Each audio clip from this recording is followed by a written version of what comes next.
Good afternoon and a warm welcome on behalf of VMware at CIO&Leader to today's masterclass on scaling digital value with multi-cloud. Thank you for taking the time to join this session, and we look forward to making this an interesting one. As the digital landscape evolves rapidly, organizations are increasingly turning to multi-cloud strategies to drive efficiency, scalability, and innovation. The speakers today will focus on harnessing the power of multi-cloud to drive digital transformation. They will touch on aspects like overcoming challenges in adopting a multi-cloud environment, how to integrate and manage multi-cloud environments, and the best practices for security, compliance, and cost optimization in a multi-cloud setup. I urge you to give the speakers your undivided attention and benefit from their expertise and experiences. You can post your questions for the speakers in the chat box, and we will take them up at the end of the session. Our first speaker today is Kokil Veera, Director Solution Engineering at VMware India. Kokil has been working with VMware for more than a decade, and he has extensive experience and expertise in networking, cybersecurity, and cloud implementation. Today, he will be providing a detailed perspective on scaling digital value with multi-cloud. Over to you, Kokil. Yeah, thanks, Giri. Afternoon to all, and thank you to CIO&Leader for putting this in place. Welcome all, and thank you for taking time. In the next 20 to 25 minutes, we'll kind of cover a brief about the need for multi-cloud environments. What are some of the challenges that the customers around the industry is facing? And then as VMware, when we engage with these customers, how are we helping them onboard this multi-cloud journey and address a lot of their challenges so that they can focus back on their business, grow their business, and the digital data centers, digital environments can become of value and enabler for their business models, right?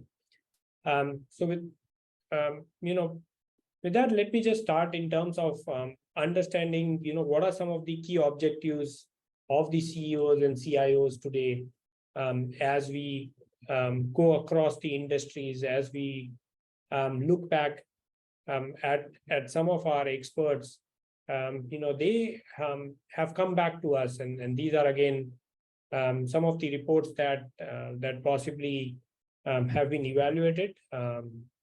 If you can look at some of the top 3 key objectives that the CEOs have today or the CIOs have today. The CEOs are pretty much dependent on these CIOs, and the top 3 priorities that the CEOs mentioned were clearly around how can they accelerate revenue for their business, how can they provide agility and faster time to market, and then of course cost reduction for all the infrastructure spend that they have, right? And those were pretty much dependent on a CIO organization today. And the answer to that, of course, was getting into a cloud model, an approach where you would have a lot of agility, where you would get resources on demand and hence move workloads onto those resources. And cloud transformation from that perspective is something that every customer onboarded, right? Now, cloud transformation or cloud isn't only about transformation, right? We've looked at various analysts and analyst reports, and I think clearly what we are seeing as per these reports is that companies are falling short of their IT agility, right? The expectations that they have from on-demand availability of workloads and resources, it is not so agile, right? Irrespective of whether they migrate to the cloud or they kind of keep it on-prem. And there have been reasons around that. One, I think what we've clearly seen in the industry is that the organizations are not able to capture the agility benefits because the workloads are being simply shifted from their on-prem to the cloud platforms, right? Which means it is more about lift and shift, which gives them a faster way to move to the cloud. But at the same time, an organization cannot capture all the agility benefits, right? And I think after a lot of analysis, I think there is clearly a need to reassure the infrastructure stack and and reassess that and to say how your applications will perform when they move into the cloud. I think that is what is extremely important. We also looked at some of the analysts and their understanding of what are some of the constraints and challenges that we foresee that hinder the movement to the clouds and make it more simplified, right? And I think some of the constraints that we clearly saw are very, very valid. Some of these challenges are very valid today. I think the topmost challenge is the talent gap, skill sets, and I think all of you who would have been on that journey have clearly seen that this includes both, technical skill set gap and an organizational skill set gap in terms of designing and putting across an approach. The second most important challenge that we saw was predominantly around the security requirements and compliance as people started moving workloads into the cloud. The controls on the infrastructure and the physical was pretty much lost, and the only thing that was under the customer's control was predominantly the workload that they have to then look at from a security standpoint, from a compliance standpoint. And of course, the whole change management, operational challenges, and how do you kind of have implementation complications as you move into multiple clouds. Usually what we've seen is that there are different silos that are formed, right? So these are some of the constraints which are very, very valid today. We are seeing it across in the industry with a lot of customers, right? And in most cases, I think modernization efforts are clearly far, far distant away, right? A project that is started would watch often of an application modernization is possibly extended to 2 years, 3 years, or 5 years of projects, and that is clearly not putting across benefits of all this modernization in place, right? The progress has been very slow. If I have to focus only on financial services, I think those environments are also becoming increasingly complex today. You've seen a multitude of applications that have hit each of these environments, right? So there are tens of thousands of applications, right? So there was an analyst report which says in the next 5 years, the number of applications that will be deployed is equivalent to what we've deployed in the past 40 years, right? So that is the level of applications that we see from a growth perspective, right? Also on the infrastructure perspective, I think the infrastructure has been really, really diverse. Whether it is your applications running on-prem data centers to hosted data centers, there are requirements around running a few applications much closer to the source, so in branches and in the edge locations, to the multi-cloud environments, which is also creating a lot of challenge. Again, when I say challenge, we'll look at various aspects and various challenges, but the whole influx of different cloud providers and customers adopting multiple cloud basis their requirements is also creating challenges, right? And also in the industry, what we've seen is that changes are happening, right? I mean, if you look at any of the business today and the way there are shifts happening in terms of how should someone conduct business, whether it is a financial industry or whether it is any other industry, I think there is a fundamental shift. One, clearly, we want employees to enable remote access so that they can continue their work. They should have all the systems, tools, applications available so that they are more productive, they are more collaborative. And then from an employee standpoint itself, I think they need a lot of self-service, rather than they raising a ticket, going back to the IT world. I think there is a lot of self-service automation asks that we've clearly seen, especially post-COVID. And I think just like, any of our customers, we internally at VMware are also worried and facing the similar set of challenges? How do we kind of help provide the same experience to our users? How do we cater to increasing demands, whether it is from our customers or whether those customers in turn having increasing demands from their consumers, right?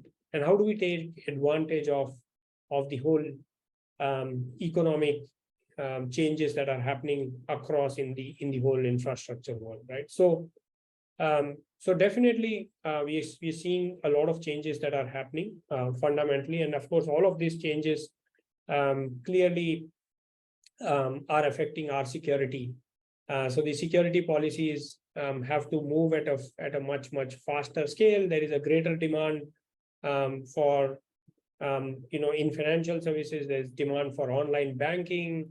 The company data should very much be within the country or within the guidelines of compliance, and so the security itself has just got more and more complicated.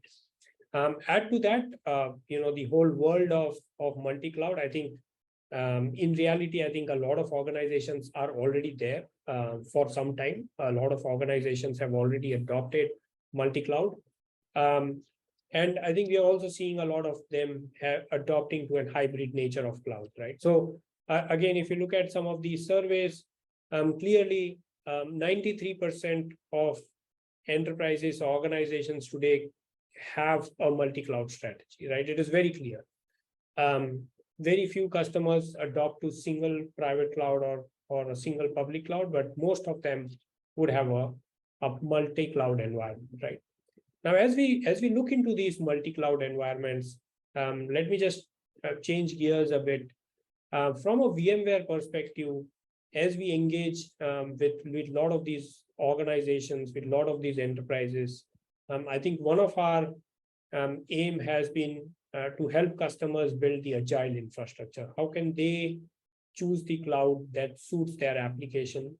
How can they have a strategy, a hybrid strategy, where they can leverage resources from these multiple clouds? They can provide their consumers the best of on-prem or cloud resources.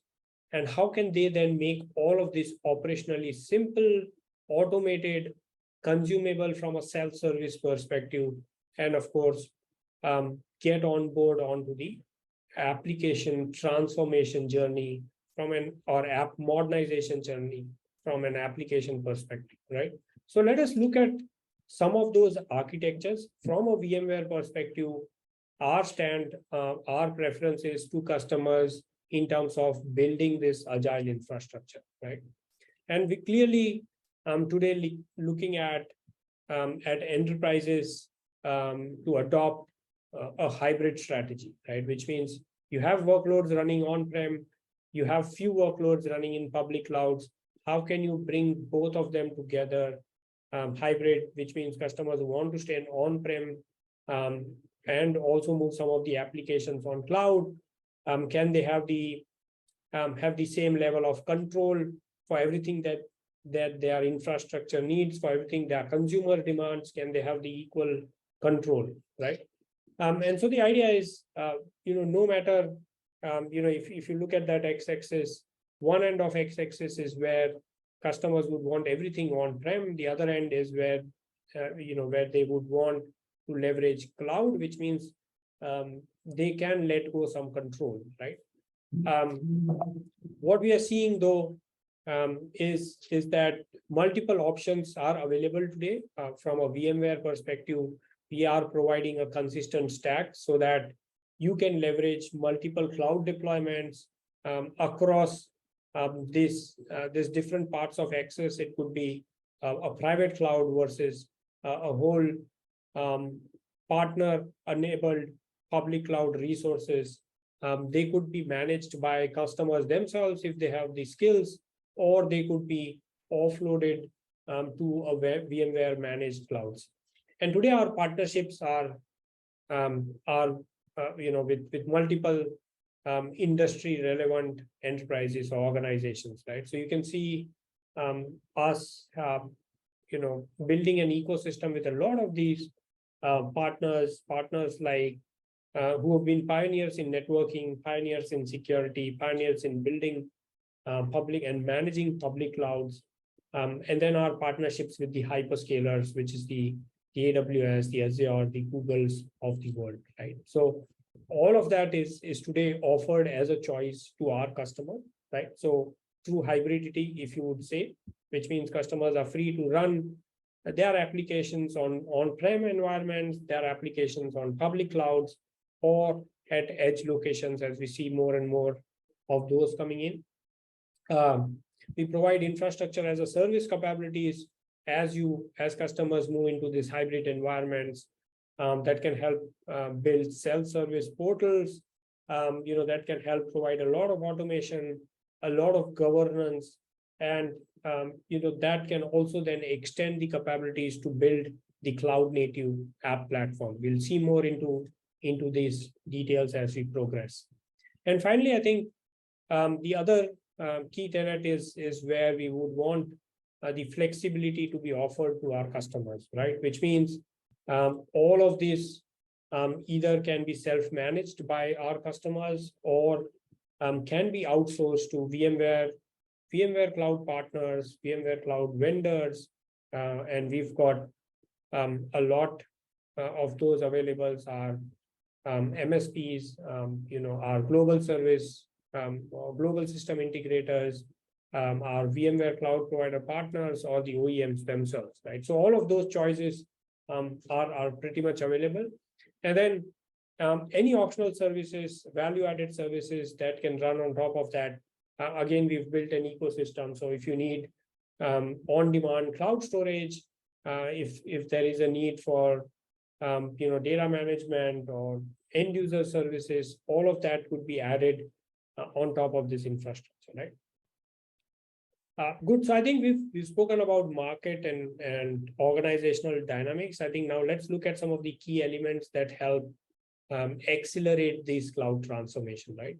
I think the public cloud has been embraced. I think most organizations today will break down into a traditional model, which is their on-prem data center, and how does a primary public cloud look, which is the standard hyperscalers likes of AWS, Azure, or Google, GCP for that matter. And I think a lot of these challenges, as you see on your screen, that have been from a traditional model perspective, whether it is at the infrastructure layer, operations layer, or at the app layer, a lot of these are today addressed by the public cloud. If you look at the infrastructure, I think public cloud today clearly can provide access to elastic capacity, on-demand capacity. But again, we've seen challenges where the public cloud infrastructure is still not compatible with the on-prem, and hence the complexity of refactoring is clearly seen there, right?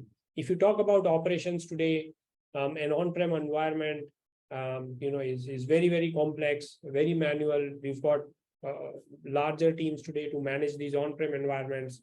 To an extent, a public cloud has addressed those complexity. I think there's a lot of automation that has come in. People can do operations, but they are still very siloed, different operations done across different clouds.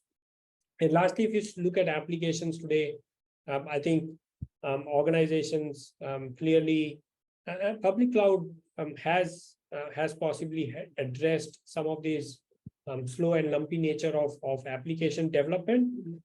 Developers today quickly adopt to the likes of AWS or Azure and build application runtimes.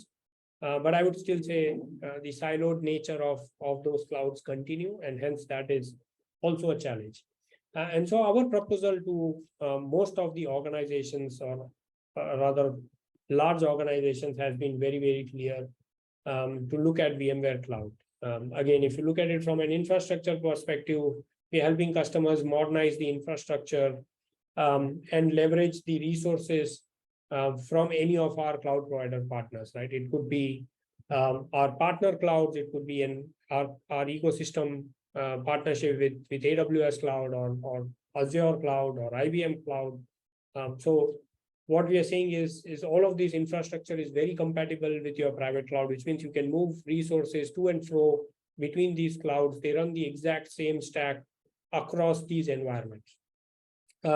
Same goes with operations. The native cloud, public cloud challenges around siloed nature of doing operations, building skill sets to manage and monitor your public cloud environments in silos goes away. You will have a consistent cloud operations tools that will look at your public cloud, that will look at your private clouds and edge from a single pane of glass perspective, right? Single management plane doing all of that. And then we have a very, very detailed, comprehensive app platform that can help customers build, run, and manage their modern apps that are spread across the runtime environments into this multi-cloud, right?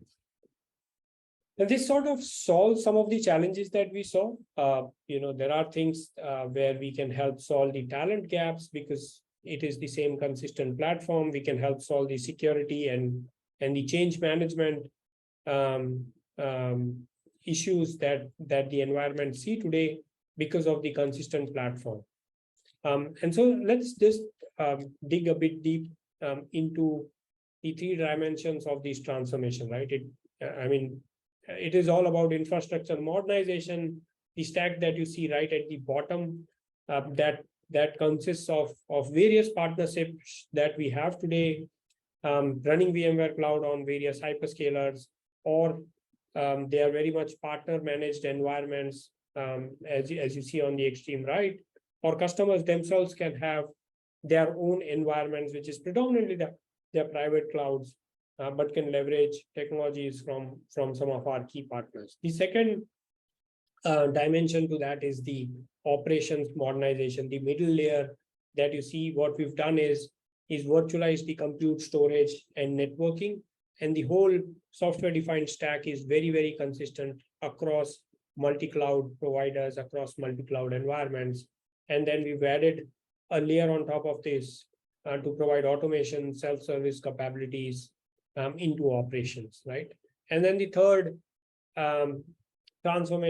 dimension for this transformation is, of course, app modernization, which clearly provides us helping customers build cloud native apps, migrate their traditional apps into the cloud native world, and then provide a runtime environment that goes and cuts across this multiple environments, right?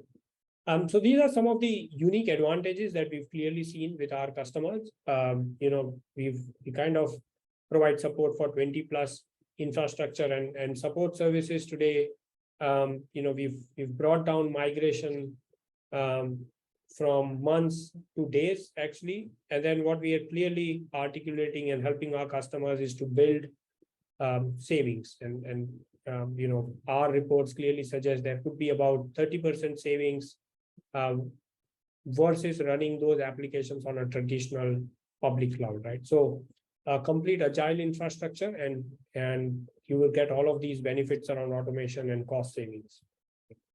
If you double click into operations, this is the VMware offered operations solution. We make it very, very consumer friendly, which means the consumption of these platforms becomes much easier. There is visibility, there is optimization, and then there is governance controls across clouds that could be provided, right? So 3 layers within that. If you see a full stack visibility that can help a lot of organizations troubleshoot, have detailed insights, and how can they remediate the applications and performance issues in a much faster way. The automation stack clearly helps provide a consistent way of consuming these platforms. So you can automate and configure the infra deployment. You can configure the application deployments. You can configure the security taggings into those environments and be much faster from a resource provisioning perspective, from an app provisioning perspective to the business. And then lastly, of course, providing an insight from a cost perspective so that every organization can put in guardrails, can put in governance in terms of what is the usage or which are the best capable clouds for running those applications, right? So this is clearly the application stack. We've seen customers with gaining unique advantages here, faster deployments, a reduction in unplanned downtimes, and then of course cost savings, right? Almost 25% of cost savings when customers have started leveraging these operational tools. And lastly, we will speak about the app modernization. This is where we are seeing a lot of transformation happening today across the industry, whether it is the financial organizations or other organizations. Traditional applications have been migrating to the cloud native applications, app modernization, and that is the right way actually to adopt clouds to run your applications on very much in an optimized manner on these clouds, right? And then so how do we move from this monolithic world to something that is very, very cloud model, that is very much required from a cloud model perspective? And one of our key asks to our customers is to look at a consistent platform where you can run both containers as well as virtual machines as first-class citizens on the same infrastructure that the organizations have already invested in, on the same cloud where the organizations are running their traditional applications. And we look at containers and microservices, and again, they are more complicated than what meets the eye. There are various layers when it comes to microservices. There is a need for service discovery, orchestration. How do you kind of build fault-tolerant communications, layers around monitoring, or service mesh that kind of gives you more visibility, right? So there is a lot of complexity that is added as you move into microservices. And then how do you kind of protect the customers' investments into the infrastructures or clouds that are already been made? So the whole DevSecOps theory is where we are helping customers go from code to production in a completely automated fashion and completely secured, right? So security is kind of built into those layers, right? The whole shift left theory that a lot of us speak about, right? So all of the servers completely abstracted, on demand is completely event driven, and then you get into more of an OpEx model, pay only for what you use kind of models, right? So the app modernization is clearly seeing those advantages. We've got a wide range of options that are available today. We are helping customers move their traditional applications to microservices at a much faster pace with reduced developer efforts, reduced staff, and aligned to what is the skills that are already available, because you already would have skills for running your private cloud environments, and then providing access to some of the unified platforms in a much faster way, thereby increasing the developer productivity, right? So clearly, if you look at how we are helping a lot of organizations today to adopt public cloud, we're looking at these three aspects in terms of infrastructure modernization and providing agility in a true hybrid sense.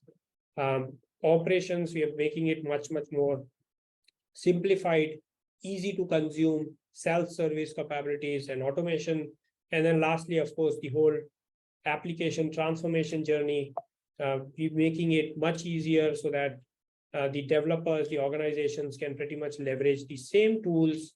They can leverage the same infrastructure, same resources, whether those are or on-prem or whether those are from a public cloud environment, right? So this is, in short, I would say architect design that a lot of organizations are following today in terms of their movement and adoption into cloud, which means how can they coexist with their private cloud environments, how can they leverage their existing skill sets, and how can they leverage all of the investments. Some of the benefits that you can see on this slide is, of course, why should you run VMware on public clouds? I think we provide this choice of running it in any cloud, no lock-in.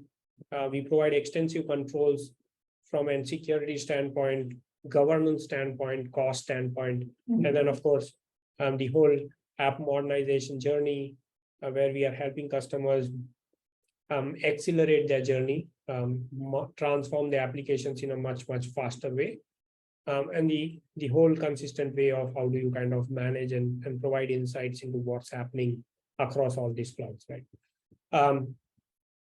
So this is what I had to cover. Back to you, Giri. Thank you again for giving this opportunity, and I hope the information that I shared is pretty much useful. Anybody who requires more details, feel free to connect back to myself or the VMware team, and we'll be happy to assist you on this further. Thank you, Kokil, for those interesting insights and observations. I think it was very helpful to know, how you can scale digital value with multi-cloud. You have addressed a lot of the challenges and as well as some of the solutions which are there. For our audience who are listening in, if you have any questions for Kokil, please post them in the chat box. We will take them up after our next speaker. So coming up next to share his views on multi-cloud implementations is A. Shiju Rother. Some of you may know him, but I will still introduce him. Shiju is the head of technology at SBI Mutual Fund since early 2022. He is currently spearheading group IT function, technology strategies, enterprise-wide IT transformation, enterprise engineering, infrastructure, and security operations at SBI Mutual. With more than 2 decades of work experience and over 15 years in the financial sector, Shiju has led numerous digital transformation, innovation, and analytics initiatives over the years. With his background in engineering and management, he is currently pursuing a doctoral degree in information security. So thank you for being here this afternoon, Shiju. And over to you for your perspectives on scaling digital value with a multi-cloud. Thank you, Gary. I think it was a very nice presentation by Kokil. After Kokil's presentation, I don't think so I would be required much to speak about the cloud, because everything was covered out over there. And I think our audiences, good afternoon to everyone. I'm sure what we are going to discuss out over here is more from refreshing our own knowledge, because cloud is not a new technology. It's almost around more than 1.5 to 2 decades, which has been there within the system. So we had been using this, the cloud ecosystem since many years now. So this is at a time of the stage where it is much more matured. I think we are moving towards single clouds, toward the multi-clouds. That's what we are in a journey at this point of time. And definitely its advantages are also there, disadvantages are also there. So practical practitioners, I would like to share some few key points out over here, because in my experience also in last couple of assignments, we had been moved from one cloud to this multi-clouds, and definitely now there is the regulation also which has come. So that makes much more easier also for organization to adopt. With that point of time, there was an apprehension, why do we need to have it multi-cloud? Because when we look upon from a multi-cloud perspective, there is an always regards which comes to the cost, because when you have to develop any sort of landing zone in another cloud as well, you will have to invest dual cost. But since now regulation has also come specifically for the regulated entities, that has become much more easier. So definitely there are advantages. So the one advantages which comes easily in the mind is vendor lock-in, because you will not be locked in with the one vendor. You can move out and you can play around with the different cloud service providers or hyperscalers, and you can have multiple technologies out over there. Second benefits which comes in mind is definitely the resiliency, because even if one fail, you have a redundancy in another place. So once upon a time, we used to talk about the seismic zones. Definitely that still lies around the cloud infrastructure setup as well. But being two different hyperscaler, the failures of having going down same point of time is very less. So that's the one key advantages which also comes along with it, and which has covered by Kokil also in his presentations moreover during his discussions. Third point which comes around it is more from the cost perspective. So when we look upon the cost, you can also utilize the cloud in terms of where you feel to put it up primary or secondary in terms of the cost as well. So you can also take the decision in terms of the cost. Once you have the homogeneous landing zone, probably you are free to take it up where you feel that cost is much more cheaper for you in order to run the whole ecosystem. So that's the one point which comes in. Agility is definitely one of the key points when you run in terms of having multi-cloud ecosystems in your own environments, along with the flexibility which comes in. And the key point is that the network performance gets much more improved, because nowadays there is a high speed, low latency network connectivity which comes between both the multi cloud. So that makes you much more easier to connect to them. When we talk about the other side of the coin, for disadvantage, you will see in terms of the skills, because one of the key challenge today in terms of having dual cloud, you need to have the skill sets who knows about the workable of both the cloud ecosystems. It's very tough to get a person who would have worked in a multi cloud environment sort of thing. So you may have to have different people working on managing the cloud, unless you train them or you yourself take it up or in-house or outsource mechanism part of that. That's the one drawback which comes in.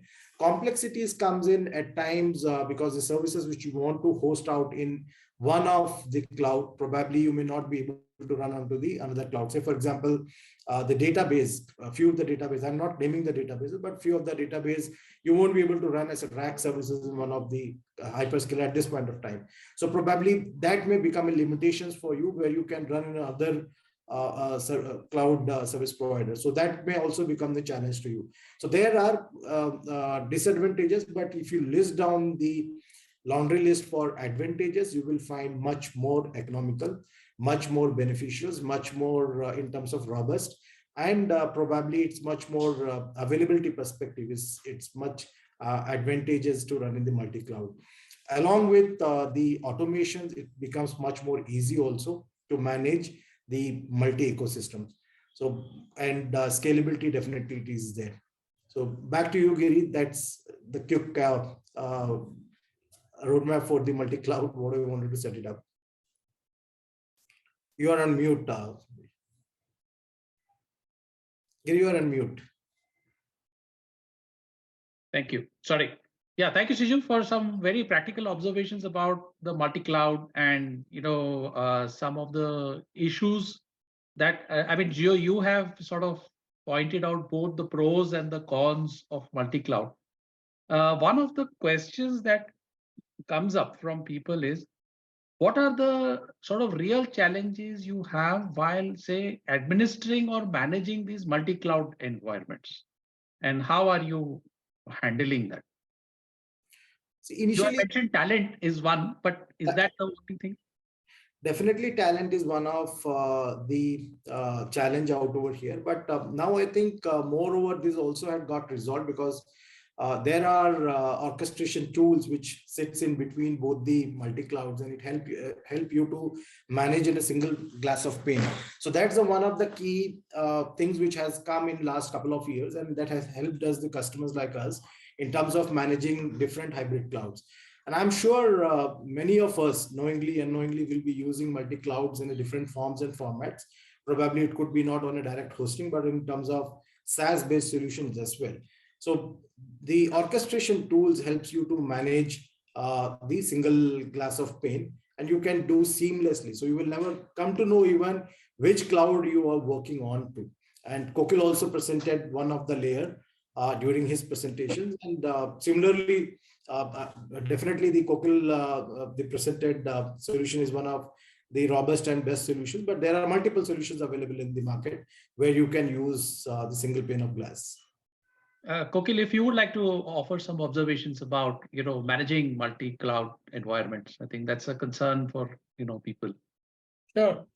Yeah, again, as I said, right, managing multi-cloud environments has been a challenge. One, I think clearly the skill sets today, as customers onboard different clouds, different flavors of clouds, I think they require different skill sets. So how do you kind of go ahead and manage them? You know, every skills or every consumer would require a different skill to manage those clouds. And the simple example, when you interact with a few of those who kind of managing those, and I can just divert the conversation towards security and take an example of security. If you have to write a firewall rule, it is very different to write a firewall rule in an AWS versus if you have to protect workloads in an Azure environment versus the way you write firewall rules in a GCP environment, right? So they're completely different, and so you require specific skill sets to understand how do you write those rules, and then you write the rules. Again, there is no consistency when you write these rules, right? Because you write it in a different way, you have to kind of look at every workload and then define those policies for those workloads. So to overcome those challenges, and it's not just VMware, but there are different solutions, as Siju mentioned today. You can look at some of the security vendors like a Palo Alto or a Zscaler or a Checkpoint, who are providing solutions today to provide this consistent way of writing security policies across these different clouds, right? So this is just an example, but then you look at it, this is just security policy. Look at it from a day-to-day operations perspective, governance perspective. You want to get an insight into what are the workloads that are running across these clouds. You need a single pane of glass to kind of have that visibility, right? And that is amplified as you put more and more workloads into multiple clouds, with your private cloud still around running critical applications, right? So whether it is operations, whether it is consumption of these clouds, whether it is security, whether you want to get detailed visibility into each of these workloads running across multiple clouds, you need this consistent platform. And VMware is one of those vendors who has this solution, and we pretty much have a lot of customers running them in production today, tried and tested. But there are multiple other solutions in the industry that you have a choice of.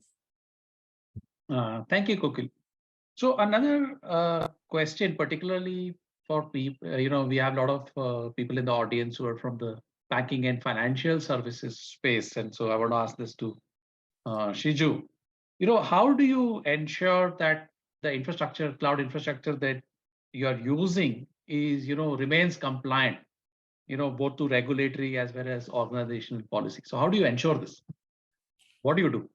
I think it's a very interesting question, specifically for financial services. Recently, there was a framework issued by SEBI, and it's the first regulator who has issued a framework specifically to the cloud adoption. And that gives a lot of clarity for us as well.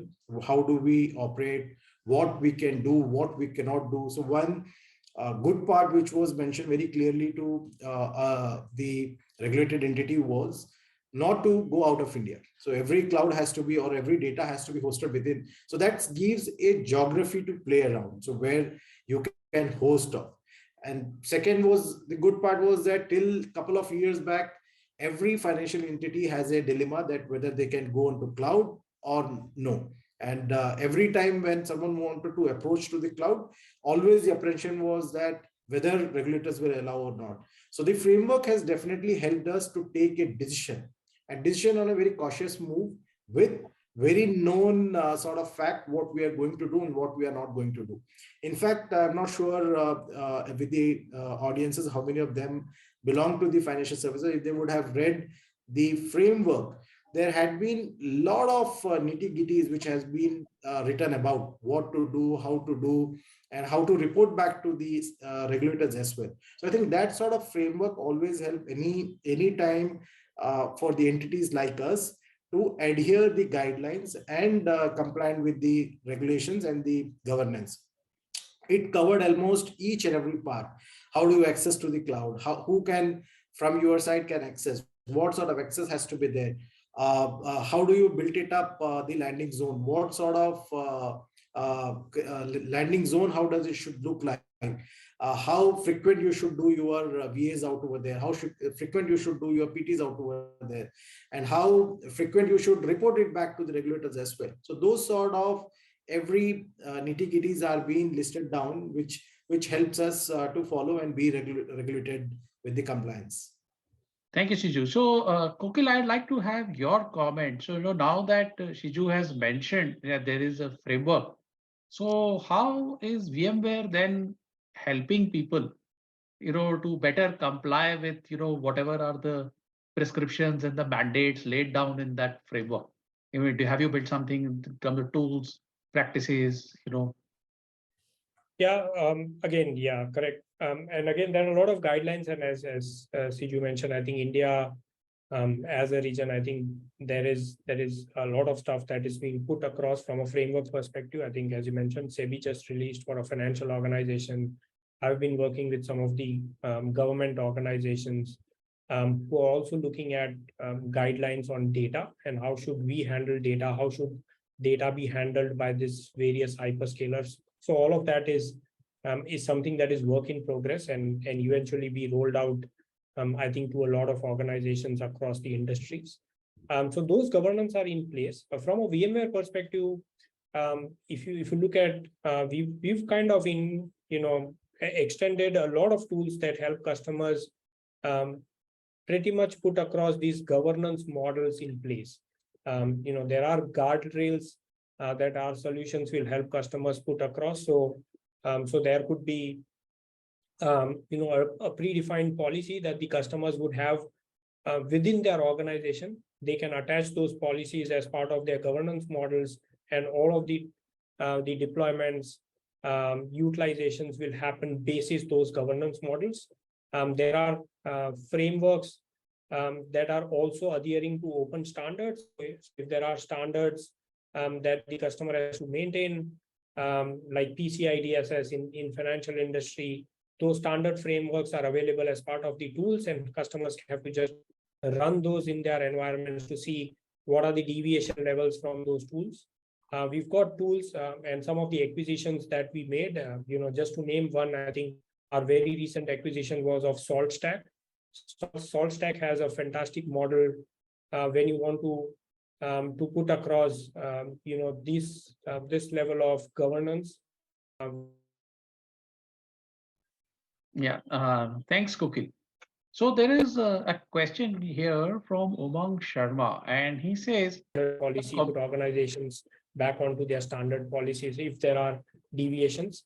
There are tools that also help look at public clouds and provide the deviations in the standard public cloud architecture, right? So every public cloud would have a guideline in terms of what is their hardening strategy, and if you have to adhere to those hardening strategies, you can leverage these tools and find out what is the deviation levels that your organization has when they adopt public cloud, right? So Cloud Health is one such tool again.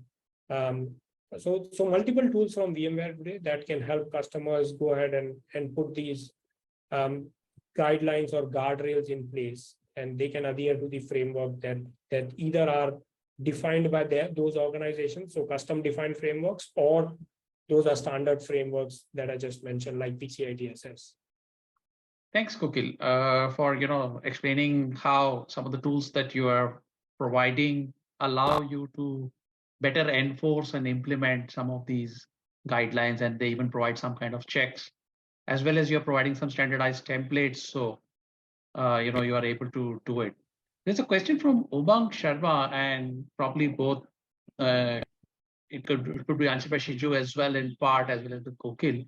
He says the complexity associated with managing multiple cloud environments can be challenging, and the lack of uniformity in cloud infrastructure and services creates a complicated architecture. So how are you addressing this? See, it's always, if you see from the complexity perspective, definitely when you have to manage two things at the same time, there is complex, because you are managing two different houses, which are two different complex environments all put together.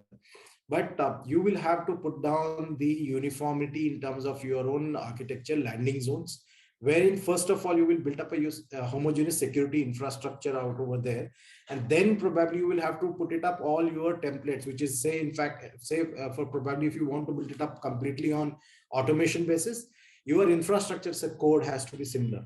But writing the code at AWS, writing the code at Azure or GCP is totally different, because when you use it Azure, you will use ARM templates. Probably you will use Terraform at the AWS, and you will have to synchronize it. How do you use it?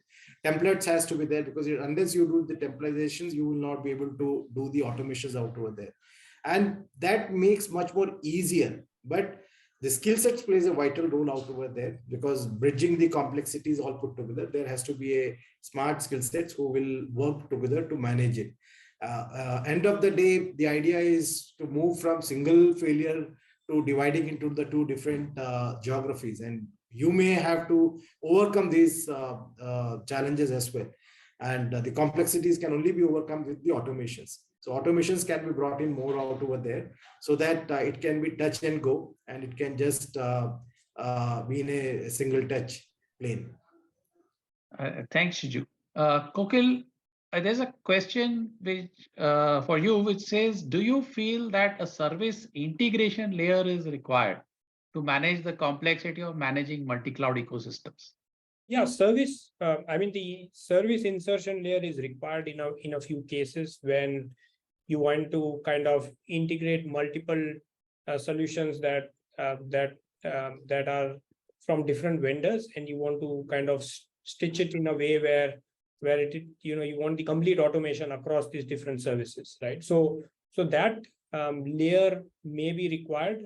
Again, what I've seen is a lot of times when you build this custom layer, it gets extremely difficult to maintain that layer, given every product will have its own maintenance cycle, upgrade cycle, and so a lot of times these testings may break.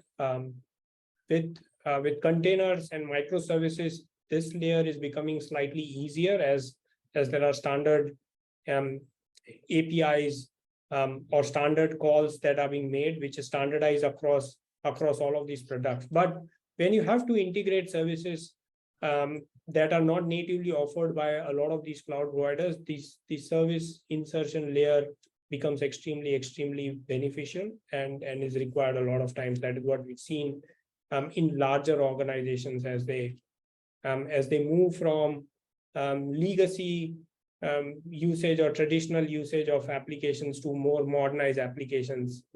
There is a requirement of this service insertion. Thank you. And I think since we are sort of coming to the end of the session, a final question from Mohan. If we are planning to deploy a hybrid model, is there a Kubernetes infra monitoring available? This is for you, Kokil. Yes, absolutely. There is Kubernetes infra monitoring, and also the app monitoring tools are available clearly.